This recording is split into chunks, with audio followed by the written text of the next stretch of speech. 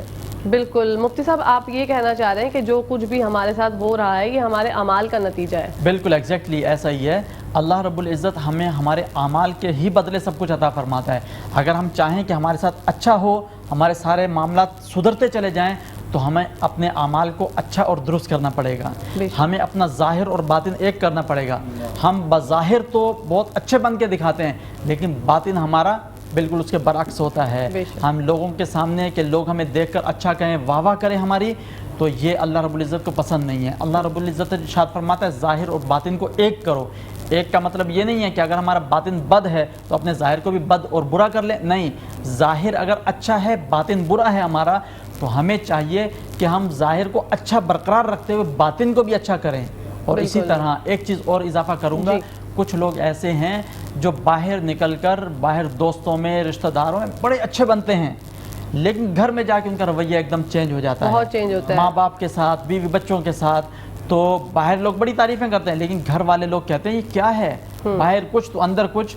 ہمیں اپنا اندر اور باہر بھی ایک کرنا ہوگا. بالکل. ہمیں اپنا ظاہر اور باطن بھی ایک کرنا ہوگا اور قرآن و حدیث کے مطابق کرنا ہوگا. جبھی زندگی کے اندر کامیابی ہے ہماری, کامیابی حاصل کر سکیں گے. مفتی رانا ساجد محمود صاحب ہمارے ساتھ گفتگو کر رہے ہیں. یہاں پر ٹائم ہو گیا ہے بریک کا. ناظرین آپ لوگوں نے کہیں جانا نہیں, دیکھتے رہیے اپنا فیوریٹ مارننگ شو جس کا نام ہے مسکراتے صبح. ناظرین welcome back to the show. آپ لوگ دیکھ رہے ہیں آپ کا فیوریٹ مارننگ شو جس کا نام ہے مسکراتے صبح. بڑھتے ہیں مفتی صاحب کی جانب. مفتی صاحب ذی القعدہ کے مہینے میں کون کون سی عبادات کرنی چاہیے؟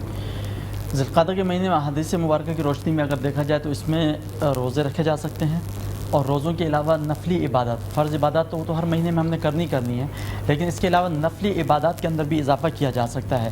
اس مہینے کے اندر عبادات کرنے کا ایک فائدہ یہ بھی ہے کہ اس مہینے کی خصوصیات میں سے خاصیت یہ ہے کہ جو شخص اس مہینے کے اندر اگر زیادہ عبادتیں کرتا ہے, اللہ رب العزت اسے دیگر مہینوں میں عبادتوں کی توفیق عطا فرماتا ہے.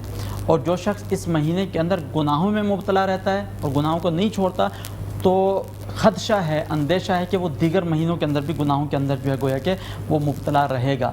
لہٰذا ہمیں چاہیے کہ اس مہینے کے اندر ہم اپنی عبادتوں کو کثرت کے ساتھ کریں, نوافل کو زیادہ سے زیادہ ادا کریں فرائض اور واجبات کے بعد, اور اس کے ساتھ ساتھ روزوں کے اندر جو ہے گویا کہ ہم کثرت کریں اور روزے اس مہینے کے اندر ہم رکھیں زیادہ سے زیادہ. بالکل, تو پھر ہمیں بہت ثواب ملے گا. ابھی ہمیں جوائن کیا ہے نازخواں ہے فیضان لیاقت حسین صاحب. آئیے بڑھتے ہیں ان کی جانب. السلام علیکم, کیسے ہیں آپ؟ الحمدللہ ہم بالکل خیریت سے ہیں. آپ کو مسکراتی صبح میں ویلکم کہتے ہیں. اچھا مائک ہی نہیں تھا آپ کے پاس, دوبارہ سے میں کہتی ہوں السلام علیکم. وعلیکم السلام. کیسے ہیں آپ فیضان؟ کیسے آپ؟ اچھا یہ میں تو الحمدللہ خیریت سے. تو آپ کی کوئی اگر فرمائش ہے تو میں پیش کر دوں. بالکل, آپ کا کلام تھوڑی دیر میں شامل کرتے ہیں. پہلے ہم مفتی صاحب سے ہی گفتگو کریں گے. آپ آ چکے تھے تو میں نے کہا تعارف پہلے ناظرین سے کروا دیں. آپ بیٹھے ہوئے ہیں اور ملاقات نہ ہو ایسا بھی مناسب نہیں ہے. بہت شکریہ آپ کا, بہت شکریہ. مفتی صاحب جیسے آپ نے عبادات کا ذکر کیا, پورے مہینے اسلامی جو سارے مہینے ہوتے ہیں اس میں ہم کچھ مہینوں میں کوتاہیاں برتتے ہیں, کچھ پہ ہم جو ہے وہ عبادات اچھی سے کر رہے ہوتے ہیں, لیکن ہم اللہ سے یہ گمان رکھتے ہیں کہ اللہ پاک ہمیں بخشنے والا ہے, بے حد ہم 70 ماؤں سے زیادہ محبت کرنے والا ہے. جیسے میں نے سنا ہے کہ جیسا گمان کرو گے ویسا ہی پاؤ گے. اس بارے میں آپ کا کیا خیال ہے؟ جی دیکھیں, اللہ رب العزت نے ہمیں تخلیق فرمایا ہے تو ہمیں انسان پیدا کیا اللہ رب العزت نے. تو انسان کی طرف اگر توجہ کی جائے, لفظ انسان کی طرف, تو یہ نسیان سے بنا ہے. نسیان عربی زبان کا لفظ ہے کہ بھولنے کے معنی, اس کے مطلب ہے بھول چوک, غلطی کوتاہی. تو انسان اللہ رب العزت کے فرمودات کو سنتا ہے, یاد رکھتا ہے, لیکن پھر بھول جاتا ہے, پھر یاد رکھتا ہے, پھر بھول جاتا ہے. عبادات کے احکام ہم نے یاد رکھے, ہم نے عبادات کی, پھر شیطان نے ورغلائے, پھر بھول گئے. تو یہ انسان کی فطرت کے اندر یہ چیز شامل ہے کہ عبادات کرتا ہے, پھر گناہ کرتا ہے, پھر عبادات کرتا ہے, پھر گناہ کرتا ہے. اور اللہ رب العزت کو بندے کی طرف سے یہ بات زیادہ پسندیدہ ہے کہ بندہ گناہ کرنے کے بعد مجھ سے توبہ کرے تو میں اس کی توبہ قبول فرماؤں. ورنہ اگر آپ دیکھیں اللہ رب العزت کے فرشتے کتنے ہیں, ان گنت فرشتے, لا تعداد فرشتے, اور ہر فرشتوں کی ایک جماعت کوئی حالت سجدے میں موجود ہے, کوئی حالت رکوع میں موجود ہے, کوئی حالت قیام میں. اسے عبادتوں کی کوئی کمی نہیں ہے. لیکن انسان کو پیدا کرنے کا مقصد یہ ہے, انسان کو اللہ رب العزت نے نفس عطا فرمایا ہے کہ نفس کے اوپر شیطان جو ہے نا وہ غلبہ رکھتا ہے, شیطان انسان کو ورغلاتا ہے. لیکن اللہ رب العزت نے انسان کو اختیار عطا فرمایا. اختیار عطا فرمانے کے بعد رب ذوالجلال گویا کہ یہ جج کرتا ہے کہ دیکھتے ہیں کہ بندہ شیطان کی طرف جاتا ہے یا رحمان کی طرف آتا ہے. اگر بندہ ان تمام معاملات کو رکھتے ہوئے, اپنے اوپر جبر کرتے ہوئے شیطان کو چھوڑ کے رحمان کی طرف جاتا ہے تو رب ذوالجلال فرشتوں کے سامنے فخریہ ارشاد فرماتا ہے, اے فرشتوں دیکھو انسان کی طرف. میں نہ کہتا تھا تمہیں کہ میں جو جانتا ہوں وہ تم نہیں جانتے, میں نے انسان کو پیدا ہی اسی لیے کیا تھا کہ اس کو نفس دیا. دیکھو یہ شیطان کی طرف نہیں جا رہا ہے, شیطانی معاملات کی طرف نہیں جا رہا ہے, بلکہ میری طرف رجوع کر رہا ہے. مصیبت ہو, پریشانی ہو, دیگر معاملات, میری عبادتوں کی طرف توجہ رکھتا ہے, میری طرف. تو پھر اللہ رب العزت فرشتوں کو گواہ بناتے ہوئے ارشاد فرماتا ہے, اے فرشتوں گواہ رہنا, میں نے اپنے بندوں کی بخشش و مغفرت فرما دی. سبحان اللہ. مفتی صاحب جیسے آج کل کے ملکی حالات ہیں آپ کے بھی سامنے ہیں, سب کے سامنے ہیں, لوگوں میں ایک عجیب سی کشمکش, ایک غم و غصہ پایا جا رہا ہے, پریشانیاں بہت زیادہ ہیں, لوگ عجیب سے وہ ہیں کہ اب آگے ہوگا کیا. ایسی صورتحال میں بینگ اے مسلم ہم سب کو کیا کرنا چاہیے؟ دیکھیں بینگ اے مسلم ہمیں اگر ہر ایک چیز کی ماہیت کا پتہ چل جائے نا کہ کس کے کیا حقوق ہیں اور ہمیں کس کے حقوق ادا کرنے چاہیے, تو اگر ہم اس چیز کو فوکس کر لیں کہ بحیثیت مسلمان ایک مسلمان کے دوسرے مسلمان کے اوپر کیا حقوق ہیں, وہ حقوق ہم ادا کرنے لگ جائیں تو ہمارے سارے معاملات خود بخود سدھرتے چلے جائیں گے۔ اور اسی طرح پڑوسیوں کے کیا حقوق ہیں، ماں باپ کے کیا حقوق ہیں، والدین کے کیا حقوق ہیں، اور بہن بھائی کے آپس میں کیا حقوق ہیں، سب سے پڑھ کے عوام کے اور حکومت کے آپس میں ایک دوسرے کے اوپر کیا حقوق ہیں، ان تمام کے اوپر اگر ہم توجہ کریں، اگر عوام حکومت کے حقوق سمجھ لے، حکومت عوام کے حقوق سمجھ لے، ساری لڑائی ختم ہو جائے گی، سارے جھگڑے ختم ہو جائیں گے۔ اگر بنیادی سہولیات عوام کو گھر کی دہلیز پر میسر ہو، یہ کوئی مطلب نئی بات نہیں ہے، آپ پوری دنیا کی مملکت کو اٹھا کر دیکھ لیجئے، جن ممالک کے اندر بنیادی سہولیات گھر کی دہلیز پر میسر ہے، انصاف کی سہولیات گھر کے دہلیز کے اوپر میسر، وہاں امن اور سکون ہے، دہشت گردی کا نام و نشان نہیں ہے۔ لیکن جہاں بنیادی سہولیات میسر نہ ہوں، وہاں سے مسائل جنم لیتے ہیں۔ جب مسائل جنم لیتے ہیں تو پھر آہستہ آہستہ قطرہ قطرہ دریا بنتا ہے، قطرہ قطرہ مسائل جو ہے بڑھتے چلے جاتے ہیں، جمع ہوتے چلے جاتے ہیں، پھر دریا کی صورت ہوتی ہے سامنے، اور پھر اس دریا کو سنبھالنا تھوڑا مشکل ہو جاتا ہے۔ تو اگر ہم شروع سے ہی اس طرف توجہ رکھیں، ہمارے ذمہ اگر ماں باپ کے حقوق ہم فوراً ادا کریں، ہمارے ذمہ بہن بھائیوں کے حقوق فوراً ادا کریں، ہمارے ذمہ اگر بیوی کے حقوق ہیں تو ہم بیوی کے حقوق ادا کریں۔ اسی طرح خواتین میں سے وہ اپنے بھائیوں کے حقوق ادا کریں، وہ اپنے شوہروں کے حقوق ادا کریں، اپنے بیٹوں کے حقوق ادا کریں، اور اپنے پڑوسیوں کے ہم حقوق ادا کریں، اور پھر ہم اپنی حکومت کے حقوق ادا کریں۔ جب ہم سب یہ دیکھنے لگ جائیں گے، یہ کرنے لگ جائیں گے قرآن و حدیث کے عین مطابق، یہ تو سرکار تو عالم صلی اللہ علیہ وسلم نے بھی ارشاد فرمایا کہ پڑوسیوں کے حقوق اس قدر زیادہ ہیں۔ آپ صلی اللہ علیہ وسلم نے ارشاد فرمایا کہ جبرائیل امین نے اتنے بیان فرمائے، صحابہ کرام عرض کرتے ہیں کہ ہمیں ایسا لگا کہ کہیں وراثت کے اندر بھی پڑوسیوں کو شامل نہ کر دیا جائے۔ حقوق تو دین اسلام نے ایک ایک چیز کے بیان کیے، اور سب سے بڑھ کر جو لوگ کہتے ہیں کہ دین پر عمل کر کے ہم جو ہے وہ گویا کہ کامیاب نہیں ہو سکتے، دین اسلام کے اوپر عمل کر کے ہم دنیا کے اندر تو کامیابی حاصل کر ہی سکتے ہیں، دنیا کے ساتھ ساتھ آخرت کی کامیابی دین کے اندر پوشیدہ ہے۔ دین اسلام واحد وہ دین ہے جس نے عورت کو سب سے پہلے حقوق دیے، ورنہ اس سے پہلے بچیوں کو پیدا ہوتے ہی زندہ درگور کر دیا جاتا تھا۔ دین اسلام نے ماں کے قدموں تلے جنت رکھی، دین اسلام نے بیٹی کو اللہ کی رحمت قرار دیا، دین اسلام نے عورت کی وہ عزت بیان کی کہ جو عزت اسلام کے اندر عورت کی ہے، وہ عزت آپ پوری یورپین کنٹریز کو اٹھا کر دیکھ لیں، پوری مغربی حکومتوں کو اٹھا کر دیکھ لیں، کوئی عزت نہیں ہے عورت کی۔ اگر عزت ملے گی تو آپ کو دین اسلام کے اندر ملے گی، اور دین اسلام کے اندر ہی سرکار دو عالم صلی اللہ تعالیٰ علیہ وسلم نے جانوروں کے حقوق بیان کیے۔ آپ صلی اللہ تعالیٰ علیہ وسلم جب فتح مکہ کے موقع پر تشریف لے کر راستے میں جانور تھے، اس نے بچے دیے ہوئے تھے، آپ صلی اللہ علیہ وسلم نے قافلہ روک دیا اور فرمایا اس کا خیال کرو۔ صحابہ کرام وہاں کھڑے ہو گئے کہ جانوروں کو تکلیف نہ پہنچے، اور صحابہ کرام کو ایک طرف سے کر کے کہ اتنا بڑا لشکر ہے کہ پاؤں تلے کچلے نہ جائیں، تو انہوں نے راستہ دیا، جانوروں کے حقوق بیان کیے۔ اور یہ دین اسلام جو ہے یہ صرف 10 سال 20 سال یا 100 سال کے لیے نہیں ہے، بلکہ رہتی دنیا تک کے لیے ہے، بے شک تا قیام قیامت ہے۔ بے شک سرکار دو عالم صلی اللہ علیہ وسلم کے ایک صحابی وہ عرض کرتے ہیں کہ اللہ رب العزت نے قرآن مجید فرقان حمید کی الحمد سے لے کر والناس تک دنیا کے اندر کوئی ایسی چیز نہیں ہے جس کا ذکر بیان نہ فرمایا ہو، جس کا حکم بیان نہ فرمایا ہو۔ یہ ہمارے اوپر ہے کہ ہمارے پاس کتنا علم ہے، ہم اس کے اندر سے نکالیں۔ دور جدید کا بڑے سے بڑا مسئلہ ہو یا چھوٹے سے چھوٹا مسئلہ ہو، ایٹمی معاملات ہوں یا میزائل کے معاملات ہوں یا خلائی اسپیس سے متعلق معاملات ہوں، ہر چیز کا حکم اور اس کی کلیات قرآن مجید فرقان حمید کے اندر موجود ہے۔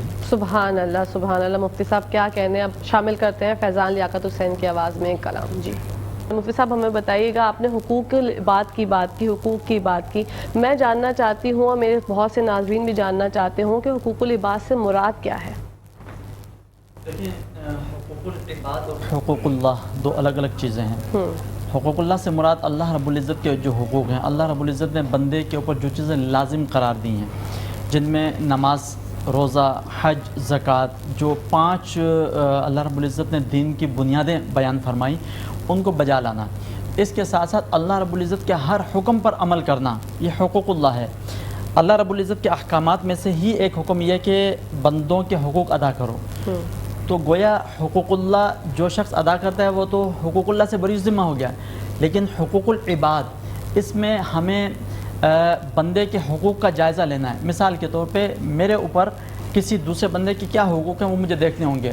ماں باپ ہیں، بہن بھائی ہیں، ان کے ساتھ اخلاق کے ساتھ بات کرنا، ان کی ضروریات، اگر اللہ رب العزت نے مجھے گھر کا سربراہ بنایا ہے، ان کی ضروریات کا خیال رکھنا اور دیگر سارے معاملات کرنا، یہ میرے حقوق ہیں جو مجھے ان کو ادا کرنے ہیں۔ اسی طرح ایک مسلمان بھائی کا دوسرے مسلمان بھائی کے اوپر کیا حق ہے کہ مجھے چاہیے کہ اپنے ہاتھ سے اپنی زبان سے اسے کوئی تکلیف نہ پہنچاؤں، اپنے کردار سے اپنے اخلاق سے اپنے اعمال سے اس کو تکلیف نہ پہنچاؤں۔ یہ حقوق ہیں ایک مسلمان کے دوسرے مسلمان کے اوپر۔ ساری باتیں ایک طرف، صرف اگر ہم اس ایک حق کے اوپر ہی عمل کر لیں اور یہ عہد کر لیں کہ ہم نے اپنے طرز عمل سے کسی دوسرے مسلمان کو کسی قسم کی تکلیف نہیں دینی ہے، پورے کا پورا معاشرہ درست ہو جائے گا۔ سبحان اللہ۔ کیونکہ ہر بندہ اگر کوئی کسی پریشانی میں مبتلا ہے وہ کسی دوسرے کی طرف سے، کہ کوئی نہ کوئی اسے اذیت دے رہا ہے، کوئی نہ کوئی اسے پریشان کر رہا ہے، کوئی نہ کوئی اسے دکھ دے رہا ہے۔ لیکن ہر بندہ اگر یہ صرف اس حدیث مبارکہ پر عمل کر لے کہ وہ مسلمان ہو نہیں سکتا، سرکار دو عالم صلی اللہ علیہ وسلم کی حدیث مبارکہ، وہ شخص مسلمان نہیں ہو سکتا جس کے ہاتھ اور زبان سے ایک دوسرا مسلمان محفوظ نہ ہو۔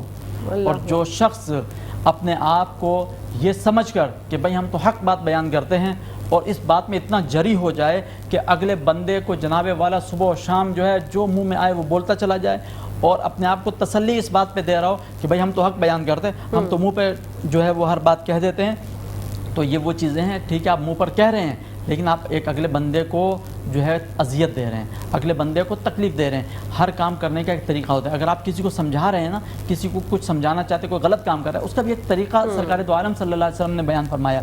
میں ایک واقعہ بیان کرتا ہوں۔ حضرت امام حسن و حسین رضی اللہ تعالی عنہ، انہوں نے دیکھا کہ ایک بزرگ صحابی ہیں، وہ وضو فرما رہے ہیں، وضو میں کچھ غلطی کر رہے تھے۔ اب یہ چھوٹے ہیں، یہ بچے تھے، اب ان کو بتانا چاہتے ہیں، کیسے بتائیں؟ انہوں نے یہ طریقہ اختیار نہیں کیا کہ نہیں ایسے وضو نہیں کرتے، ایسے سے وضو کرتے، نہیں، بلکہ انہوں نے ہمارے لیے وہ مثال بیان فرمائی کہ ہم بھی اگر اپنی زندگی کے اندر اپنے سے کسی بڑے کو کوئی غلط کام کرتے ہوئے دیکھیں یا کچھ سمجھانا چاہیں تو کس انداز میں ہمیں سمجھانا چاہیے۔ حضرت امام حسن امام حسین رضی اللہ تعالیٰ عنہ چونکہ بچے تھے تو انہوں نے جا کر عرض کی ان صحابی رسول سے کہ ہم دونوں کو وضو کرنا صحیح نہیں آتا، ایسا کیجیے ہم دونوں وضو کرتے ہیں، آپ ہم دونوں کا وضو چیک کریں، ہم وضو کرنے میں کہاں غلطی کر رہے ہیں، ہم دونوں سے جو اچھا وضو کرے گا آپ نے ہمیں بتانا ہے۔ ان صحابی رسول کے سامنے وہ بیٹھے، انہوں نے وضو کرنا شروع کیا، بڑے ہی پیارے انداز میں، بڑے ہی اچھے انداز میں سرکار دو عالم صلی اللہ علیہ وسلم کی سنت کے مطابق انہوں نے جو ہے وضو کیا۔ جب وضو کر کے فارغ ہو گئے تو انہوں نے پوچھا آپ ہمیں بتائیے ہم میں سے دونوں میں سے کس نے غلطی کی، یا ہم دونوں میں سے کس نے زیادہ اچھا وضو کیا؟ تو وہ صحابی رسول سمجھ گئے، انہوں نے کہا بیٹا آپ دونوں نے تو بہت ہی اعلیٰ درجے کا وضو کیا، آپ دونوں نے کوئی غلطی نہیں کی، ہاں البتہ میرے وضو کے اندر ضرور غلطی تھی جو میں نے آپ کے وضو سے سیکھ لی ہے۔ سبحان اللہ، کتنا بہترین انداز تھا اگلے بندے کو سکھانے کا۔ یہی انداز اگر ہم اختیار کر لیں کہ کسی کی غلطی کو اگر ہم نے بتانا ہے تو ایسا نہیں کہ اس کو 5 بندوں کے بیچ میں بٹھا کے اس کو ذلیل کریں اور رسوا کریں اور پھر اس کو غلطی، اگلا بندہ تو ایک تو دل برداشتہ ہوگا اور دوسرا یہ کہ ہو سکتا ہے شاید آپس میں دل جو ہے جو جڑے ہوئے وہ دل بھی ایک جدا ہو سکتے ہیں۔ بالکل اچھے انداز میں اچھے طریقے سے ہمیں جو دین متین کے معاملات کو دوسرے لوگوں تک پہنچا کر دل جوڑ کے اور دین اسلام کے احکامات اچھے انداز میں بیان کرنے چاہیے۔ یہاں پر ٹائم ہو گیا بریک کا، آپ لوگوں نے کہیں جانا نہیں، دیکھتے رہیے میٹرو ون نیوز۔ جی ناظرین، welcome back to the show. آپ لوگ دیکھ رہے ہیں آپ کا فیوریٹ مارننگ شو جس کا نام ہے مسکراتے صبح۔ مفتی صاحب آپ سے جاننا چاہوں گی، جیسے آج بروز جمعہ ہے اور جمعے کے دن ہم لوگ نماز کی ادائیگی کرتے ہیں، تیاری کرتے ہیں، کس طرح سے جمعے کا پورا دن ہمیں گزارنا چاہیے؟ سرکار دو عالم صلی اللہ علیہ وسلم نے جمعے کے دن کو مومنین کے لیے عید کا دن قرار دیا۔ آپ صلی اللہ علیہ وسلم نے ارشاد فرمایا جمعہ جو ہے وہ مومنین کے لیے عید کا دن ہے، اور اس دن عبادت کی فضیلت دیگر دنوں کے مقابلے میں زیادہ ہے۔ اور اللہ رب العزت نے اس دن کے متعلق قرآن مجید فرقان حمید میں ارشاد فرمایا کہ یا ایھا الذین آمنوا اذا نودی للصلاۃ من یوم الجمعہ فاسعوا الی ذکر اللہ وذروا البیع ذالکم خیر لکم ان کنتم تعلمون۔ اے ایمان والو، جب جمعے کے لیے نماز کے لیے آذان دی جائے، ندا دی جائے تو سارے کام کاج چھوڑ کے جمعے کے لیے جلدی کرو، تیزی کرو اور جمعے کے لیے مسجد میں آؤ۔ اور اللہ رب العزت ارشاد فرماتا ہے وذروا البیع، خرید و فروخت کو ترک کر دو، چھوڑ دو۔ اور پھر فَإِذَا قُضِيَتِ الصَّلَاةُ فَانتَشِرُوا فِي الْأَرْضِ، رب ذوالجلال ارشاد فرماتے ہیں جب تم لوگ جمعے کی نماز سے فارغ ہو جاؤ تو پھر روئے زمین پر پھیل جاؤ اور اللہ کا فضل تلاش کرو، اور اللہ کا فضل تمہیں بے شمار ملے گا۔ یہ اللہ کا حکم ہے، لیکن ہمارا معاملہ اس کے برعکس ہے۔ جمعے سے پہلے ہم دکانیں وغیرہ کھولیں گے یا کچھ بھی ہوگا، اور جمعے کے بعد ہم جو ہے وہ اپنے کاروبار کو بند رکھیں گے۔ جی، قرآن ہمیں کہتا ہے آذان ہو کاروبار فوراً بند کر دو، اور نماز کے لیے آؤ۔ یاد رکھیے گا، دیکھیں خرید و فروخت یہ حلال ہے، جائز ہے، لیکن یہی خرید و فروخت اگر آذان جمعے کی جو آذان ہوتی ہے اس کے بعد اگر کرے تو قرآن نے اس کو حرام قرار دیا ہے۔ یاد رکھیے گا، قرآن نے اس کو حرام قرار دیا، کیونکہ قرآن نے کہا کہ چھوڑ دو بے کو، خرید و فروخت کو ختم کرو، نماز کے لیے آؤ۔ جمعے کا دن مومنین کے لیے عید کا دن اسی وجہ سے ہے کہ اس دن جمعے کی جو فضیلت، جمعے کی جو اہمیت رب ذوالجلال نے بہت زیادہ بیان فرمائی۔ آپ صلی اللہ علیہ وسلم نے ارشاد فرمایا جو شخص جمعے کے لیے جتنا جلدی مسجد میں آئے گا اس کو اتنا زیادہ اجر و ثواب۔ فرمایا جو سب سے پہلے آئے گا گویا کہ اس کو ایسا اجر و ثواب ملا جیسا ایک جانور اس نے ذبح کیا راہ خدا کے اندر، ایک گائے ایک اونٹ نہر کیا۔ اور جو اس کے بعد تاخیر سے آئے گا فرمایا اس کا اجر و ثواب پہلے والے کے مقابلے میں کم ہوگا، گویا کہ اس نے ایک بکری ذبح کی۔ اور اس کے بعد اگر کوئی آئے گا گویا کہ اس نے ایک مرغی ذبح کر کے راہ خدا میں صدقہ کی۔ اور سب سے آخر میں آنے والے کے متعلق یہ حکم دیا گیا گویا کہ اس نے راہ خدا کے اندر ایک انڈا صدقہ کیا۔ انڈا صدقہ کرنے کا جو اجر و ثواب وہ اس کو ملے گا۔ اور یہی بات ختم نہیں ہوئی، فرمایا کہ فرشتے جمعے والے دن مساجد کے دروازوں کے اوپر رجسٹر لے کے بیٹھ جاتے ہیں اور وہ آنے والوں کے نام لکھتے ہیں، کون پہلے آیا، کون بعد میں آیا، کون پہلے آیا، کون بعد میں۔ یہ سارے کے سارے معاملات ہوتے ہیں جب مسجد کا امام خطبے کے لیے ممبر پر بیٹھ جاتا ہے، اذان ثانی کے بعد خطبے کے لیے ممبر پر بیٹھا، اس وقت فرشتے اپنے اپنے رجسٹروں کو بند کر دیتے ہیں اور فرشتے جو ہے خطبہ سننے کے لیے جو ہے محو التجا ہو جاتے ہیں اور متوجہ ہو جاتے ہیں۔ تو گویا کہ خطبے کے وقت اگر کوئی شخص مسجد میں داخل ہوگا وہ اس سارے کے سارے اجر و ثواب سے محروم ہو گیا۔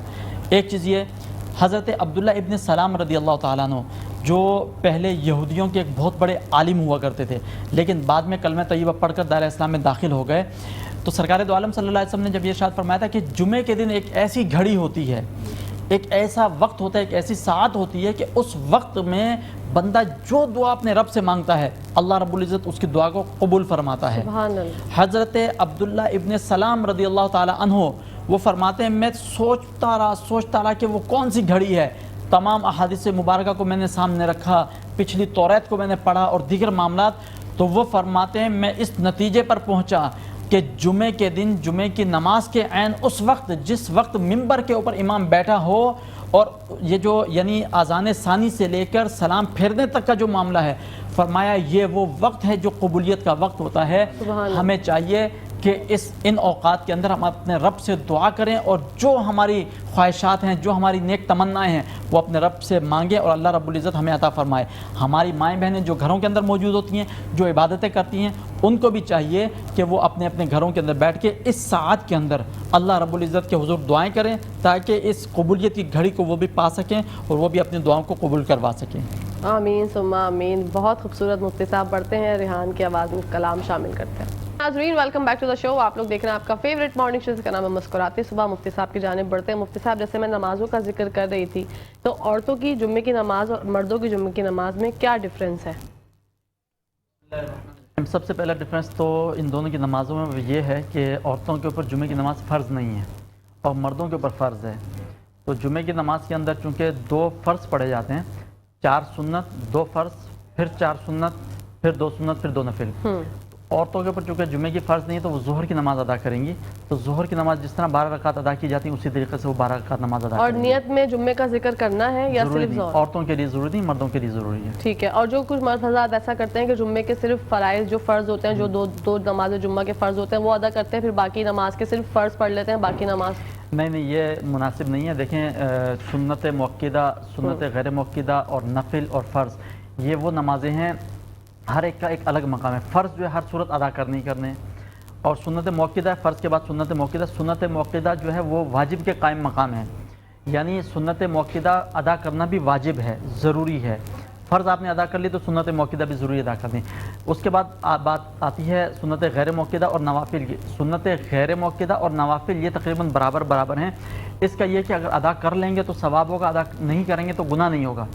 غیر مؤکدہ ادا کریں گے گناہ نہیں، ثواب ہوگا، نہ ادا کریں گناہ نہیں، لیکن مؤکدہ اگر ہم نے ادا نہیں کی تو گناہ گار ہوگا بندہ۔ اچھا جی، فرض ادا کر لیے باقی نمازیں چھوڑ دی، سنت مؤکدہ اس کا گناہ ملے گا اس کو، اور فرض نوافل اور جو غیر مؤکدہ ہیں وہ اگر نہ کرے تو اللہ رب العزت معاف فرمانے والا ہے۔ اور یہ کیسے ہم جانیں کہ ہماری نماز اللہ پاک نے قبول کی یا نہیں کی؟ جی اس کا بہت آسان طریقہ شاید میں نے پہلے بھی ایک پروگرام میں ذکر کیا تھا کہ اللہ رب العزت نے انسان کے اندر احساسات رکھے ہیں. بندہ یہ جانچنا چاہے کہ اس کی کون سی عبادت قبول ہوئی یا نہیں ہوئی، تو اس عبادت کے کرنے کے فوراً بعد وہ اپنی جو کنڈیشنز ہیں، اپنے جسم کے اندر جو تبدیلیاں ہیں ان کو محسوس کرے. بزرگان دین فرماتے ہیں کہ جو شخص یہ جاننا چاہتا ہے اس کی عبادت قبول ہوئی یا نہیں ہوئی، تو اسی نماز ادا کرنے کے بعد یا وہ عبادت ادا کرنے کے بعد اگر وہ اپنے آپ کو ہلکا پھلکا محسوس کرتا ہے، اگر وہ یہ محسوس کرتا ہے کہ اس کے اوپر سے ایک بہت بڑا بوجھ اتر گیا، تو سمجھ لیں اس کی عبادت قبول ہے. اور دوسری سب سے بڑی بات بزرگوں نے یہ ارشاد فرمائی کہ جو نماز اس نے ادا کی ہے، اس نماز کے ادا کرنے کے بعد اگلی نماز کے لیے خود بخود اس کا دل چاہ رہا ہے ادا کرنے کا، تو یہ سمجھ لیجئے کہ اس کی یہ والی جو نماز ہے اللہ رب العزت نے قبول فرما لی، اور اگلی نماز کے لیے اللہ رب العزت نے ابھی سے اس کو توفیق عطا فرما دی ہے. جبھی تو اس کا دل اس کی طرف کھینچتا چلا جا رہا ہے. سبحان اللہ. مفتی صاحب دعا کا طریقہ کار کیا ہے؟ کچھ لوگ جو ہیں وہ ہاتھ پھیلا کے یا جھولی پھیلا کے اللہ کے سپرد بیٹھ جاتے ہیں اور بس روتے رہتے ہیں، کچھ بولتے ہیں، کچھ مانگتے ہیں. کچھ لوگ خاموشی سے بیٹھے رہتے ہیں. تو کیا خاموش بیٹھے رہنا وہ صحیح ہے؟ کیونکہ وہ کہتے ہیں ہمارے دل سے جو بات ہے اللہ پاک تو بے شک جانتا ہے دلوں کے حال. یا جو لوگ گڑ گڑا کے بول بول کے دعا مانگتے ہیں، یہ صحیح طریقہ کار ہے؟ دیکھیں، اللہ رب العزت کو بندے کا گڑ گڑانا اور رونا بہت پسند ہے. اور سرکار دو عالم صلی اللہ علیہ وسلم نے بھی جو دعائیں مانگی، آپ صلی اللہ علیہ وسلم نے اللہ رب العزت کے حضور ہاتھ اٹھا اٹھا کے دعائیں مانگی، جھولی پھیلا پھیلا کے، ہاتھ اٹھا اٹھا کے. اور آپ صلی اللہ علیہ وسلم نے جو ہاتھ اٹھائے ہیں، روایتوں میں آتا ہے کہ اس قدر بلند ہاتھ اٹھائے آپ صلی اللہ علیہ وسلم نے کہ بغل کی چاندی تک جو ہے وہ نظر آنے لگ گئی. سبحان اللہ. تو رب ذوالجلال کے حضور دعا مانگنا، اللہ رب العزت ارشاد فرماتا ہے مجھ سے دعا مانگو میں تمہاری دعا قبول کروں گا. بے شک وہ دلوں کے حال جانتا ہے، لیکن دلوں کے حال جاننے کا مطلب ہرگز نہیں کہ ہم ہاتھ باندھ کے بیٹھے رہیں اللہ تعالیٰ کے حضور اور ہم یہ کہیں نہیں میرے دل میں جو ہے وہ اللہ تعالیٰ قبول فرمائے گا. اللہ تعالیٰ، اب ایک چھوٹا بچہ ہے نا، میں مثال دے رہا ہوں، اللہ رب العزت کی ذات تو مثالوں سے پاک ہے، لیکن سمجھانے کے ایک چھوٹا بچہ ہے، ماں کو پتہ ہے کہ اس کو کس ٹائم بھوک لگتی ہے، اس کو کس ٹائم کیا ہے کیا نہیں، ماں کو پتہ ہے. لیکن پھر بھی جب تک بچہ روتا نہیں ہے ماں کچھ دیتی نہیں ہے اس کو، حالانکہ ماں کو تو پتہ ہے. اللہ رب العزت کی ذات جو ہے نا وہ اپنے بندوں سے ایک ماں سے 70 گنا بڑھ کے محبت کرتی ہے. تو اللہ تعالیٰ کو یہ بہت زیادہ پسند ہے کہ بندہ اس سے دعائیں مانگے، گڑ گڑا کے مانگے، التجائیں کرے. اور یاد رکھیے گا اللہ رب العزت سے دعا کرتے ہوئے جو آنکھ سے آنسو کا قطرہ نکلتا ہے، ایک وہ قطرہ جو خشیت الہی کی وجہ سے بندے کی آنکھ سے نکلے، اور ایک وہ قطرہ جو جہاد کے میدان کے اندر شہید ہونے والے یا زخمی ہونے والے کے جسم سے خون کا نکلتا ہے، یہ دو قطرے انسان کو اللہ رب العزت کی رحمت کے ساتھ جنت میں داخل کریں گے. سبحان اللہ. تو یہ ہمارے لیے بہت بڑی غنیمت کی بات ہے کہ اللہ تعالیٰ نے ہمارے لیے روئے زمین کی ہر جگہ کو مسجد بنا دیا. پہلی امتوں کے اندر یہ نہیں تھا، مخصوص جگہیں تھیں، وہیں آپ نے عبادت کرنی ہے. یہ سرکار دو عالم صلی اللہ علیہ وسلم کی امت کے لیے خاصہ ہے، خصوصیت انفرادیت ہے کہ آپ کہیں پر بھی پاک صاف جگہ ہے، آپ وہاں کھڑے ہو کے اللہ تعالیٰ کے حضور جو ہے نماز ادا کر سکتے ہیں اور اللہ تعالیٰ سے دعا کر سکتے ہیں.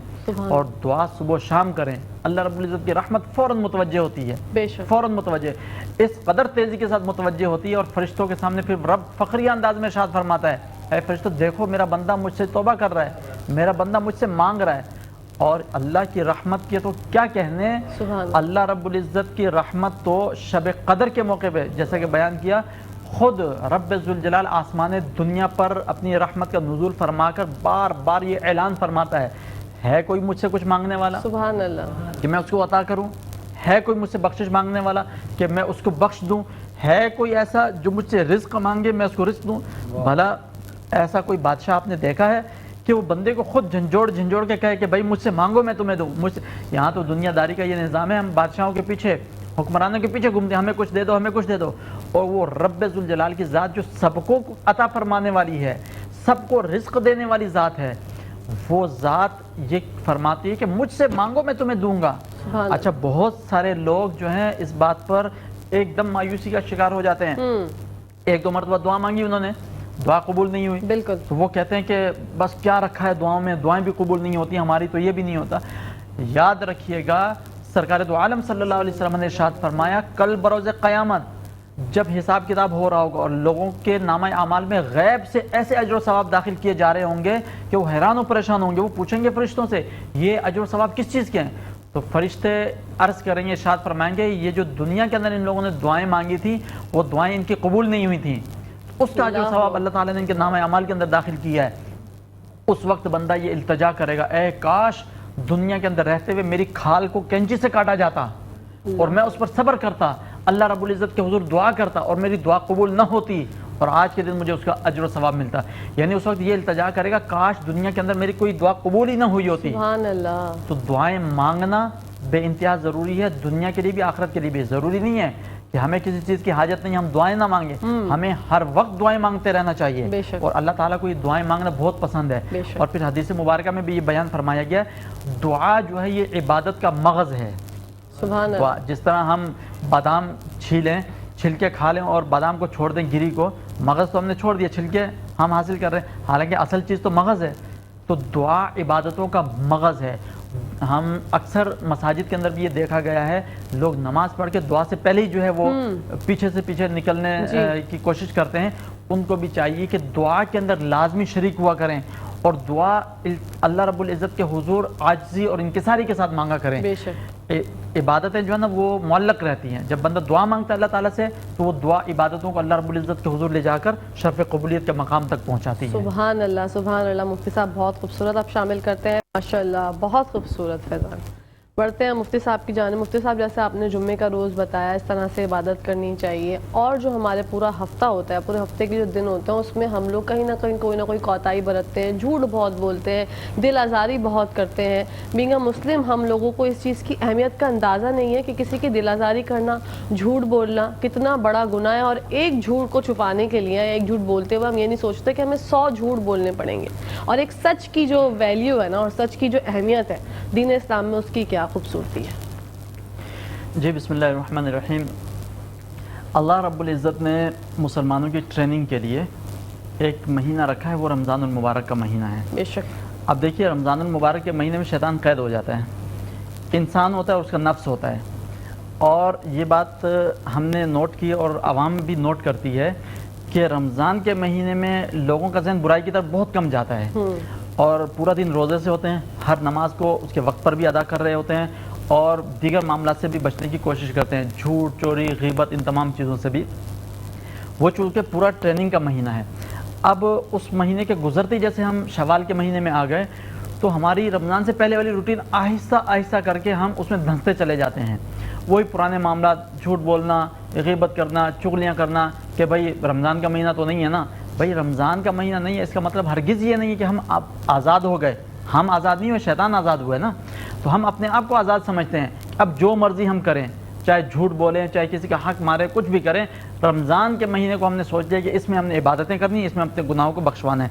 یاد رکھیے گا اعمال کے اندر جھوٹ کو ایک بہت بڑا گناہ بیان کیا گیا، گناہ کبیرہ میں سے ایک گناہ جھوٹ ہے، اور جھوٹ کے متعلق یہ حکم ارشاد فرمایا گیا کہ جھوٹ ایک ایسا بڑا گناہ ہے کہ ایک بندہ جھوٹ بولتا ہے بولتا ہے بولتا ہے یہاں تک کہ اللہ رب العزت کے حضور وہ جھوٹا لکھ دیا جاتا ہے، اور پھر یہی جھوٹ اس بندے کو جہنم کا راستہ دکھاتا ہے، اور یہاں تک کہ بندہ جو ہے جہنم کے گڑھے میں جا کر گر جاتا ہے۔ اللہ اسی طرح فرمایا کہ سچ ایک ایسا عمل ہے، ایک ایسی نیکی ہے کہ بندہ سچ بولتا ہے، بولتے بولتے بولتے اللہ رب العزت کے حضور سچا لکھا جاتا ہے، اور وہ سچوں میں ہو جاتا ہے، اور پھر اس سچائی کی وجہ سے وہ سچ اسے جنت کا راستہ دکھاتا ہے اور وہ جنت کے اندر داخل ہو جاتا ہے۔ حضرت ابو بکر صدیق رضی اللہ تعالی عنہ کو جو لفظ صدیق کا لقب ملا وہ اسی وجہ سے ملا کہ انہوں نے اپنی پوری حیات طیبہ کے اندر اتنا سچ بولا، اتنا سچ کہ جھوٹ کے قریب تک نہ گئے۔ اللہ رب العزت کے حضور سچ بولتے بولتے بولتے وہ سچے لکھے گئے، سبحان اللہ، اور ان کو صدیق کا لقب مل گیا، اور یہ لقب سرکار دو عالم صلی اللہ علیہ وسلم نے انہیں عطا فرمایا، اور اللہ رب العزت نے جو ہے ان کو وہ مقام و مرتبہ عطا فرمایا۔ یہ ایک مثال میں نے جو ہے وہ بیان کی۔ تو جھوٹ سے بچنا اور سچ کو اختیار کرنا بے انتہا ضروری ہے۔ یاد رکھیے گا کہ ہم کاروبار کرتے ہیں، ہم آفیسز وغیرہ میں جاتے ہیں، ہم دیگر معاملات کے اندر جھوٹ کا سہارا لیتے ہیں، اپنی کوئی چیز بیچنی ہوتی ہے اس چیز کی اچھائیوں کو بیان کرتے ہیں، اس کے عیوبات کو چھپاتے ہیں، جھوٹ بول کر مزید دو چار چیزیں اپنی طرف سے ایڈ کرتے ہیں، اس کی خصوصیات وہ ہوتی نہیں ہیں لیکن ہم اپنی طرف سے ایڈ کر لیتے ہیں کہ بھئی اس میں یہ بھی خصوصیات ہیں، یہ بھی خصوصیات ہیں۔ جھوٹ بول کر حدیث مبارکہ میں بیان کیا گیا، مفہوم حدیث یہ ہے کہ جھوٹ بول کر مال تو بک جاتا ہے بندے کا لیکن اس کی برکت سے وہ محروم رہ جاتا ہے، اور سچ بول کر اگر کوئی مال آپ کا نہ بکے تو اس سے پریشان نہیں ہونا چاہیے. آپ اس چیز کو ذہن سے نکال دیں کہ بھئی میں اگر سچ بولوں گا تو میرا یہ مال نہیں بکے گا. مال اگرچہ آپ کا کم بکے لیکن اس کی برکت اتنی ہوگی, جھوٹ سے بولے ہوئے مال کو بکنے سے جو آپ کی آمدنی ہوگی وہ جہاں سے آئی ویسے ہی چلی جائے گی, آپ کو پتہ نہیں ہوگا. لیکن سچ بولا ہوا مال, سچ بول کے جو مال آپ فروخت کریں گے اس کی آمدنی کے اندر اللہ تعالیٰ اتنی برکت عطا فرمائے گا کہ اس سے زیادہ آمدنی اس کے اندر آپ کو محسوس ہوگی. یہی دعا مانگنی چاہیے کہ اللہ پاک ہم سب کو سچ بولنے کی توفیق عطا فرمائے. آمین آمین آمین ثم آمین. ناظرین یہاں پر ہو گیا ہے ٹائم بریک کا. بریک پر جانے سے پہلے بتانا چاہوں گی فضان آپ کا بہت بہت شکریہ. انشاءاللہ زندگی رہی تو آپ سے پھر ملاقات. Welcome back to the show. آپ لوگ دیکھ رہے ہیں آپ کا فیوریٹ مارننگ شو جس کا نام ہے مسکراتی صبح. بڑھتے ہیں مفتی صاحب کی جانب. مفتی صاحب جیسے کہ ذی القعدہ کے بارے میں ہم ذکر کر رہے تھے, اس کے اور مزید احکامات میں جاننا چاہوں گی اور ناظرین بھی جاننا چاہیں گے. جی, اللہ رب العزت نے 4 مہینے جو ہے نا وہ حرمت والے بیان فرمائے. قرآن مجید فرقان حمید میں بھی 4 اشہر جو ہے وہ ذکر ہوا. سرکار دو عالم صلی اللہ علیہ وسلم نے بیان فرمائے. ان 4 مہینوں کے اندر جو ایک مہینہ ہے وہ ذی القعدہ کا ہے. حرمت والے مہینوں کے اندر ایک مہینہ ذی القعدہ کا بھی ہے. سبحان اللہ. اس سے اس بات کی فضیلت اور اہمیت کا اندازہ لگا لیجئے کہ یہ جو 4 حرمت والے مہینے ہیں ان کے اندر جو عبادتیں کی جائیں دیگر مہینوں کے مقابلے میں اجر و ثواب زیادہ ہے. اور اسی طرح اس مہینے کی خاص بات وہ یہ ہے کہ اس مہینے کے اندر جو شخص عبادتیں کرتا ہے تو اللہ رب العزت اسے دیگر مہینوں میں عبادتوں کی توفیق بھی عطا فرما دیتا ہے. سبحان اللہ. اور جو شخص اس مہینے کے اندر گناہوں میں مبتلا رہتا ہے تو یہ اس کے لیے ایک گویا کہ وعید ہے کہ وہ دیگر مہینوں میں بھی گناہوں میں مبتلا رہنے کا اندیشہ ہے اس شخص کا. تو اگر ہم چاہتے ہیں کہ ہم گناہوں سے محفوظ رہیں تو ہمیں چاہیے کہ اس مہینے کے اندر ہم عبادتوں کے اندر وقت کو گزاریں اور گناہوں سے بچیں. اگر ہم گناہوں سے بچیں گے تو امید ہے اللہ رب العزت کی ذات سے ہمیں دیگر مہینوں میں بھی وہ گناہوں سے بچائے گا. اور اس کے بعد اس مہینے کے اندر بھی ہمیں چاہیے کہ ہم رمضان المبارک کی جو پریکٹس ہے اس کو کنٹینیو رکھیں. اس مہینے کے اندر بھی ہم مختلف ایام کے اندر لگاتار مسلسل نہیں بلکہ کچھ دن چھوڑ کے, جو سرکار دو عالم صلی اللہ علیہ وسلم نے حدیث مبارکہ بیان فرمائی اور انگلیوں سے اشارہ فرمایا کہ روزے رکھو اور پھر انگلیوں کا اشارہ فرمایا 3 تو اس کے متعلق محدثین کرام بیان فرماتے ہیں اس کا مطلب یہ ہے کہ 3 دن چھوڑ کے روزہ ہمیں رکھنا چاہیے. تو ہم اس مہینے کے اندر روزوں کو بھی رکھ سکتے ہیں اور دنوں کو روزے سے گزار سکتے ہیں, نمازوں کی پابندی کر سکتے ہیں, صدقہ خیرات کر سکتے ہیں. اور سب سے بڑھ کر جھوٹ, چغلی, غیبت, یہ جو برائیاں ہیں نا ان برائیوں سے ہم نے خود بچنا ہے. ایک مہینہ ہماری پریکٹس ہو گئی اور اس پریکٹس کو اپنے اوپر لاگو کرنا ہے. اس ایک مہینے رمضان کے مہینے میں تو شیطان قید تھا نا, لیکن اب شیطان آزاد ہے. اب ہم نے خود شیطان سے بھی فائٹ کرنی ہے اور ہم نے اپنے نفس سے بھی فائٹ کرنی ہے. اور اللہ رب العزت قرآن مجید فرقان حمید میں ارشاد فرماتا ہے کہ وما ابرئ نفسی ان النفس لامارۃ بالسوء. نفس امارہ جو ہے نا انسان کا, یہ نفس امارہ انسان کو برائیوں کی طرف رغبت دلاتا ہے. تو یہ شیطان اٹیک نفس امارہ کے اوپر کرتا ہے. اس نفس امارہ کے اوپر اٹیک کر کے دلوں کے اندر وسوسے ڈالنا, عجیب خیالات لے کر آنا, برائی کی طرف مائل کرنا. دیکھیں ہر برائی کا جو کام ہے نا ایک انسان کی فطرت بن چکی ہے, انسان کو اس کے اندر رغبت نظر آتی ہے ہر برائی کے کام کو, اور ہر اچھا کام ہوگا انسان اس سے تھوڑا سا دور ہوگا. تو یہ شیطان کے فریب کاریوں میں سے ایک بہت بڑا فریب ہے. ہر برے کام کو انسان کے سامنے اتنا اچھا کر کے پیش کرتا ہے وہ کہ انسان سمجھتا ہے یہی سب کچھ ہے. آپ دیکھیں اگر 2-4 خواتین بیٹھی ہوں یا مرد حضرات بھی بیٹھے ہوں تو آپس میں جب کسی کی برائی کرنے لگتے ہیں نا تو اس کے اندر ایک عجیب سا لطف محسوس ہونے لگتا ہے ان کو, اور وہ بات سے بات نکلتی ہے وہ کرتے چلے جاتے ہیں. اور بیچ باتوں میں وہ لاکھ مرتبہ یہ بھی بات ہے اللہ معاف کرے, فلاں نے ایسا کر دیا, اللہ معاف کرے, فلاں نے. اچھا چغلی ہو رہی ہے لیکن پھر بھی میں یہ بات کر رہی ہوں, یہ بات بتا رہا ہوں. چغلیاں بھی کرتے جا رہے ہیں, ہم غیبت بھی کرتے جا رہے ہیں, اور ساتھ میں اللہ معاف کرے, اللہ توبہ, اللہ معاف کرے, اللہ توبہ. تو یہ گویا کہ اپنے آپ کو جھوٹی تسلی دے رہے ہیں ہم کہ ہم تو اس چیز سے دور ہی ہیں, لیکن چغلی بھی کر رہے ہیں برابر, اور شیطان ہمیں تسلیاں بھی دے رہا ہے تم کوئی غلط کام نہیں کر رہے, تم اپنے اس کام کو کنٹینیو رکھو, جاری رکھو. تو یہ شیطان کا بہت بڑا حربہ ہے. یاد رکھیے گا غیبت اور چغلی, غیبت ایک ایسی بڑی بیماری اور بڑا گناہ ہے کہ ہم نے اپنے نامہ اعمال میں جو نیکیاں کر کے جمع کی ہوتی ہیں نا, ہم ان نیکیوں کو جمع کر کے دوسرے بندے کے نامہ اعمال میں خود اپنے ہاتھوں سے ڈال رہے ہیں اور اس کی برائیاں اپنے نامہ اعمال میں داخل کر رہے ہیں, غیبت کر کے, گناہ کر کے, چغلی کر کے. اور اس کے متعلق بڑی سخت قسم کی وعید سرکار دو عالم صلی اللہ علیہ وسلم نے ارشاد فرمایا تم میں سے کوئی شخص یہ چاہتا ہے کہ اپنے مرے ہوئے بھائی کا گوشت کھائے, اللہ اکبر, مردہ بھائی کا گوشت کھائے, تم میں سے کوئی چاہتا ہے؟ صحابہ کرام نے عرض کی یا رسول اللہ ایسا کون چاہے گا؟ فرمایا کہ غیبت اور چغلی جو ہے, غیبت اور چغلی اتنا بڑا گناہ ہے کہ اپنے مرے ہوئے بھائی کے گوشت کھانا سے جتنی تم نفرت کرتے ہو اس سے زیادہ نفرت اس چیز سے کرو. اللہ ہو. اگر وہ کھا سکتے ہو تو سمجھ لو پھر تو یہ کچھ بھی نہیں ہے. مطلب گناہ اس کا اتنا بڑا ہے, ہمیں اس سے اس قدر جو ہے نفرت کرنی چاہیے, اتنا اس سے بچنا چاہیے. بے شک. مفتی صاحب آپ نے صدقہ خیرات کا ذکر کیا, ہم لوگ صدقہ دیتے ہیں تو ہم کس کو صدقہ دیں؟ یہاں پہ گدھا گروں کا جو ہجوم ہے ہمیں سمجھ نہیں آتا کون صدقہ لینے کے لائق ہے یا نہیں, کس کو ہم خیرات کریں, وہ ضرورت مند ہے بھی یا نہیں, یا پھر ہم اللہ کے حوالے ہم یہ سوچیں کہ ہم اللہ کے لیے دے رہے ہیں صدقہ, ہم تو اپنی جان کا صدقہ دے رہے ہیں, مال کا, کسی کو بھی جو ہم سے بھیک مانگ رہا ہے اس کو صدقہ دے دینا چاہیے, یا پہلے ہمیں اس کی تفصیل دیکھنی چاہیے کہ یہ گویا صدقے کے لائق ہے بھی یا نہیں, اس کو ہم دے بھی سکتے ہیں یا نہیں؟ جی بالکل, آپ نے بہت اچھا سوال کیا, اور اس سوال کے اندر بے شمار چیزیں ایسی پوشیدہ ہیں کہ جس کی طرف ہماری توجہ نہیں جاتی ہے. ہمیں ان باتوں کی طرف توجہ کرنا بے انتہا ضروری ہے. دیکھیں ہم نے اپنا مائنڈ سیٹ بنا لیا ہے کہ صدقہ ہم نے اسی کو کرنا ہے, کوئی ہمارے سامنے ہاتھ پھیلائے گا مانگے گا ہم اس کو دے دیں گے, یہ صدقہ ہے. یاد رکھیے گا صدقہ صرف اسی کا نام نہیں ہے, اور یہ جو بھرے بازاروں کے اندر اور شاہراہوں کے اندر, چوک کے اندر اور جناب والا سگنلز کے اندر شاہراہوں کے اوپر جو بیٹھے ہوتے ہیں مانگ رہے ہوتے ہیں, یہ پیشہ ور گدھاگر ہیں. جی. آپ ان کا اگر بیک گراؤنڈ اٹھا کر دیکھیں تو ان کی بڑی بڑی کوٹیاں نکلتی ہیں. بالکل. اور بے شمار ایسے حالات و واقعات ہم نے دیکھے ہیں ٹی وی پروگرام وغیرہ کے ذریعے سے کہ ان کی گاڑیاں ہوتی ہیں, اور گاڑیاں جناب والے جھونپڑیوں کے باہر کھڑی کی ہوئی ہیں, گھر نہیں بنائے, بینک اکاؤنٹ ہوتے ہیں, بینک بیلنس ہوتے ہیں. دیکھیں ہمارا اور آپ کا روزمرہ کی زندگی میں بے شمار لوگوں کے ساتھ واسطہ پڑتا ہے, ٹھیک ہے. ہمیں اگر کسی چیز کی ضرورت ہو ہم اپنے حلقہ احباب کے اندر اس ضرورت کا ذکر کرتے ہیں, اپنی ضرورت پوری کر لیتے ہیں. اسی طریقے سے ہمیں اپنے حلقہ احباب کے اندر یہ چیز دیکھنی چاہیے کہ کون ضرورت مند ہے. ہمیں سب سے پہلے اپنے پڑوسی کی طرف نظر کرنی چاہیے. دیکھیں سفید پوش جو شخص ہوگا نا, وہ اپنی عزت نفس کی خاطر کسی کے سامنے کبھی ہاتھ نہیں پھیلائے گا. وہ بھوکا رہ لے گا, کھائے گا کچھ نہیں, بھوکا رہ لے گا, لیکن کبھی کسی سے مانگے گا نہیں. تو ایسے لوگوں کی طرف توجہ کرنا, ایسے لوگوں کا خیال کرنا, یہ ہمارا فرض بنتا ہے. ان کی اگر ہم مدد کریں گے تو گویا ہم نے ان کو صدقہ دے دیا, اور ایسا صدقہ اللہ رب العزت کے حضور قبول بھی ہوگا. سبحان اللہ. باتوں باتوں میں ہمیں پتہ چل جاتا ہے کون مستحق ہے, کس کے گھر کے حالات کیا ہیں. اچھا ہمیں لوگوں کے گھروں کے حالات دیگر معاملات کے تو سب پتہ ہیں, لیکن یہ نہیں پتا کہ اس نے کھانا کھایا یا نہیں کھایا. بے شک. ہمیں یہ پتا ہے کہ ہمارے پڑوسی گھر کون آ رہا ہے, کون جا رہا ہے, ان کے گھر والے کیا کر رہے ہیں, کیا نہیں کر رہے, یہ سب پتا ہوتا ہے. لیکن ہمیں اگر نہیں پتا ہوتا تو یہ نہیں پتا ہوتا کہ ان لوگوں نے کھانا کھایا یا نہیں کھایا, بالکل, ان کے معاشی حالات کیسے ہیں. بالکل. اگر کوئی اچھا کھا لے وہ, تو ہمیں اس سے حسد پیدا ہو جاتی ہے. ہم کس طرف جا رہے ہیں؟ سرکار تو عالم صلی اللہ تعالی علیہ وسلم نے تو پڑوسیوں کے حقوق بیان فرماتے ہوئے ارشاد فرمایا کہ مدد کرو ان کی, ایک دوسرے کی مدد کرو, رشتہ داروں کی مدد کرو.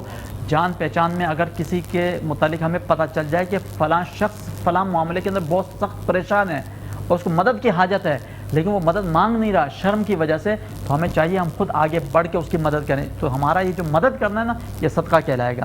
اور اسی طرح حدیث مبارکہ بیان کیا کہ ضروری نہیں جس کے پاس مال و دولت ہو وہی صدقہ کرے گا, وہی اس کا جو ثواب پالے گا. نہیں, فرمایا راستے میں چلتے ہوئے کوئی اگر کسی رکاوٹ کو بھی دور کر دے, یہ بھی اس کے لیے صدقہ ہے. کوئی اگر کسی کی طرف مسکرا کر دیکھ کر مسکرا کر اس سے بات کر لے, یہ بھی اس کے لیے صدقہ ہے. تو بے شمار چیزیں. دین اسلام بہت آسان ہے, لوگوں نے اس کو بہت مشکل بنا لیا. اگر ہم ہر بندے کے ساتھ خندہ پیشانی کے ساتھ مسکرا کر گفتگو کریں تو یہ چیزیں ہمارے لیے صدقہ میں شمار ہوں گی, اور نامہ اعمال کے اندر اجر و ثواب داخل ہوگا, گناہ ہمارے جو ہیں ریموو ہوں گے. تو اگر یہ روزانہ کی بنیاد پر اگر ہم کریں تو مسلمان کا تعلق آپس میں درست ہوگا, آپس میں دلوں کے اندر رنجشیں اور قدورتیں جو ہیں وہ دور ہوں گی, اور ایک بھائی چارگی اور پیار اور محبت کا جو رشتہ ہے وہ پروان چڑھے گا. تو ان تمام چیزوں کے اوپر ہم عمل کر کے صدقے کو بھی ہم دے سکتے ہیں, اور دین اسلام کی تمام معاملات کے اوپر عمل بھی کر سکتے ہیں. مفتی صاحب, اگر ایک شخص کسی پیشہ ور بھکاری کو بھیک دے رہا ہے اور وہ یہ سوچ رہا ہے کہ میں اللہ کے نام پہ دے رہا ہوں, یا میں نے اللہ کے لیے دیا, اللہ جانتا ہے, تو اس بارے میں کیا حکم ہے؟ دیکھیں اس کو معلوم ہے کہ بھکاری پیشہ ور ہے, 10 سال سے میں اسی کو دے رہا ہوں یا دیکھتا ہوا آ رہا ہوں. بہت سے لوگ بولتے ہیں ہمیں اس سے نہیں لینا دینا, ہم نے تو اللہ کے نام پہ دیا ہے. اکثر آپ نے بھی سنا ہوگا ایسی بات. جی بالکل. دیکھیں اس میں دینے والا جو ہے نا, اس کی نیت تو اجر و ثواب کی ہے, وہ تو دے رہا ہے, ٹھیک ہے, اس کو اجر و ثواب تو مل جائے گا. لیکن ایک کامن سینس ہے, آپ جس کو دے رہے ہیں نا اس کو دیکھ بھی لیں کہ وہ ضرورت مند اور مستحق ہے بھی یا نہیں. ایک بندہ کسی کے سامنے اگر ہاتھ پھیلا رہا ہے تو وہ کیا کہتا ہے؟ وہ کہتا ہے کہ میرے پاس کھانے کو کچھ نہیں ہے, حالانکہ کھانے کے لیے اس کے پاس بے شمار ہے, اس کے پاس مال و دولت بے شمار. وہ جھوٹ بول کے آپ سے لے رہا ہے, آپ کو پتہ ہے کہ جھوٹ بول کے لے رہا ہے. ایک تو یہ کہ آپ کو پتہ نہ ہو تو آپ دے دیں, ٹھیک ہے, آپ کا دل بھی مطمئن, آپ کو اجر و ثواب تو ہر صورت میں ملے گا. اگر پتہ ہو پھر بھی دے دے تو اگر ثواب پتہ ملے گا. ہو ثواب آپ کو ملے گا, لیکن بہتر یہ ہے کہ آپ اس بندے کو دیں جو واقعی ضرورت مند ہے. دوسرے کا حق مارا جا رہا ہے. ایک بندہ ضرورت مند ہے اور یہ ضرورت مند نہیں ہے, آپ نے ضرورت مند کو چھوڑ کے غیر ضرورت مند کو دے دیا, اس کا حق آپ نے مار لیا. بالکل. بہتر یہ ہے کہ آپ اس کو چھوڑ کے دوسرے ضرورت مند کو دیں. اپنے پڑوسی کی اگر مدد کریں مفتی صاحب, اور یہ صدقے کی نیت سے, تو کر سکتے ہیں؟ جی بالکل بالکل, صدقے کی نیت سے کر سکتے ہیں پڑوسی کی مدد. اور یہ اس پڑوسی کو بتانا ضروری ہے یا آپ دل میں نیت کر لیں؟ یہ اس بات کی میں وضاحت کر دوں, بہت سے لوگوں کے دلوں کے اندر یہ بات ہوتی ہے کہ ہم کسی کو بتا کر دیں جب ہی ہمارا صدقہ ادا ہوگا, کسی کو بتا کر دیں جب ہی ہماری زکوٰۃ ادا ہوگی. ایسا نہیں ہے. یاد رکھیے گا, زکوٰۃ جو ہے, صدقہ اور زکوٰۃ, یہ ہم کسی کو دے رہے ہیں نا, اس کو بتانے کی ضرورت نہیں ہے. ٹھیک ہے. آپ صرف یہ ذہن میں رکھیں کہ بھئی آپ زکوٰۃ جو ہے نا وہ مستحق تک پہنچے. جس کو دے رہے ہیں وہ مستحق ہے یا نہیں ہے, یہ آپ نے جج کرنا ہے. اس سے آپ نے نہیں پوچھنا ہے کہ بھئی آپ بتاؤ آپ زکوٰۃ کے مستحق ہو یا نہیں. یہ تو اس کی دل آزاری ہو رہی ہے, کیونکہ زکوٰۃ جو ہے وہ مال کا میل ہوتا ہے. ہم مال کا میل نکال کے کسی کو دے رہے ہیں, تو یہ تو ویسی ایک معیوب سی چیز ہے. تو کسی بھی شخص کو اگر ہم کچھ دے رہے ہیں, اس کی مدد کر رہے ہیں, تو اس کو بتا کے دینے کی ضرورت نہیں ہے. خاموشی کے ساتھ ہم اس کو دے دیں, صرف ہمیں یہ پتہ ہونا چاہیے کہ یہ واقعی مستحق ہے. اچھا مفتی صاحب, زکوٰۃ کن لوگوں پر جو ہے وہ واجب ہے, کون لوگ اس کی ادائیگی کر سکتے ہیں, یہ بھی اس پر بھی روشنی ڈالیں. جی دیکھیں, زکوٰۃ جو ہے نا, اللہ رب العزت نے جس شخص کو مال و دولت سے نوازا اور اس کا نصاب جو ہے قرآن مجید فرقان حمید اور احادیث مبارکہ میں بیان فرمایا گیا کہ 52.5 تولہ چاندی, ٹھیک ہے, 52.5 تولہ چاندی یا اس کی مالیت کے روپے پیسے وہ بندے کے پاس موجود ہوں, یا 7.5 تولہ سونے کا مالک ہو بندہ, صرف سونا ہی سونا ہو, یا 52.5 تولہ چاندی کی ملکیت اس کے پاس ہو. اتنی رقم کا مالک بندہ اور اس کے اوپر پورا 1 سال گزر چکا ہو, ایسا شخص صاحب نصاب کہلاتا ہے. اور ایسے شخص کے اوپر زکوٰۃ کا ادا کرنا وہ واجب ہے. جتنا مال ہے اس کے اوپر 2.5% جو ہے وہ راہ خدا کے اندر مستحق بندے کو جو ہے وہ مال ادا کرے گا, تو اس کی زکوٰۃ جو ہے اللہ رب العزت کے حضور ادا ہو جائے گی. اچھا مفتی صاحب, کچھ لوگ ہوتے ہیں جن کے گھر میں مرد حضرات نہیں ہوتے, خواتین ہی ہوتی ہیں, تو کیا خواتین پہ واجب ہے زکوٰۃ؟ جی بالکل, خواتین, اصل میں دیکھیں دین متین کے احکامات ہر مسلمان مرد اور عورت کے لیے لاگو ہیں, مرد اور عورت کے لیے ہیں. اگر عورت کے پاس زیور ہے, ٹھیک ہے, وہ مالک ہے. اگر عورت کے پاس اپنا بینک بیلنس ہے, وہ اس چیز کی مالک ہے. اگر عورت کے پاس جو ہے اپنے دیگر معاملات ہیں, وہ اس چیز کی مالک ہے. مالک کا مطلب یہ کہ وہ جہاں چاہے بغیر کسی روک ٹوک کے خرچ کر سکتی ہے. ملکیت کا مطلب یہ ہے کہ اپنی مرضی سے خرچ کرنا چاہے کر سکتی ہے, کوئی روک ٹوک نہیں ہے. تو اس کے اوپر بھی لازم ہے کہ وہ اس چیز کی زکوٰۃ ادا کرے. ٹھیک ہے. اور میں قربانی کے حوالے سے بھی جاننا چاہوں گی کہ خواتین پر اگر وہ کماتی ہیں یا ان کا اپنا پیسہ ہے تو وہ قربانی کر سکتی ہیں, ان پہ جی قربانی بالکل, مرد اور عورت دونوں کے اوپر قربانی واجب ہے. قربانی واجب ہے, اور قربانی کے لیے یہ شرط ہے کہ جو قربانی کے 3 دن جو ہوتے ہیں, یکم ذی الحج, دوسری ذی الحج, اور 10 11 12 ذی الحج جو ہیں, یہ 3 دن, ان 3 دنوں کے اندر پورا سال بے شک اس کے پاس مال و دولت نہیں ہے, لیکن ان 3 دنوں کے اندر بھی اگر اس کے پاس اتنے پیسے آ گئے کہ وہ قربانی کر سکتا ہے, تو وہ راہ خدا میں قربانی اس کے اوپر واجب ہو جاتی ہے. جو لوگ قرض دار ہیں, کیا وہ لوگ قربانی کر سکتے ہیں؟ قرض دار جو ہیں وہ قربانی, قرض دار کے لیے حکم یہ ہے کہ پہلے اپنا قرض ادا کریں. لیکن اگر قرض دار کے پاس بھی اتنے 3 دنوں کے اندر اتنے پیسے آ جاتے ہیں, قربانی کر سکتا ہے, تو اس کو چاہیے کہ وہ راہ خدا کے اندر قربانی کر دے. کیوں؟ اس لیے کہ فرمان مصطفیٰ صلی اللہ علیہ وسلم ہے کہ اللہ رب العزت کو ابن آدم کا کوئی عمل ان 3 دنوں میں اتنا پسندیدہ نہیں ہے جتنا خون بہانا پسند ہے, قربانی کرنا پسند ہے. تو اسے چاہیے کہ وہ قربانی ضرور کرے, اور اللہ رب العزت اس قربانی کے وسیلے سے اس کا قرض بھی ادا فرما دے گا. کوئی ایسے اسباب پیدا فرما دے گا کہ اس کا قرض اتر جائے گا. ہم لوگ بسا اوقات اس چیز کو بنیاد بنا لیتے ہیں کہ بھئی میرے اوپر قرض ہے, میں کس کو دوں. یاد رکھیے گا, صدقہ خیرات کرتے رہنا چاہیے. اس کی وجہ کیا ہے؟ صدقہ خیرات کرنے سے ہماری مصیبتیں ٹلتی ہیں. قرض ہے نا ہمارے اوپر, تو قرض بھی ایک مصیبت ہے, ایک طرح سے پریشانی ہے. بالکل. اس پریشانی کو ہم کیسے دور کریں گے؟ صدقے کے ذریعے سے دور کریں. ہمیں چاہیے کہ ہم صدقہ خیرات کرتے رہیں. اس چیز کو بنیاد بنا کے بھائی میں مقروض ہوں, میں صدقہ نہیں. صدقے کے لیے کوئی ضروری نہیں کہ آپ لاکھوں روپے راہ خدا میں خرچ کریں.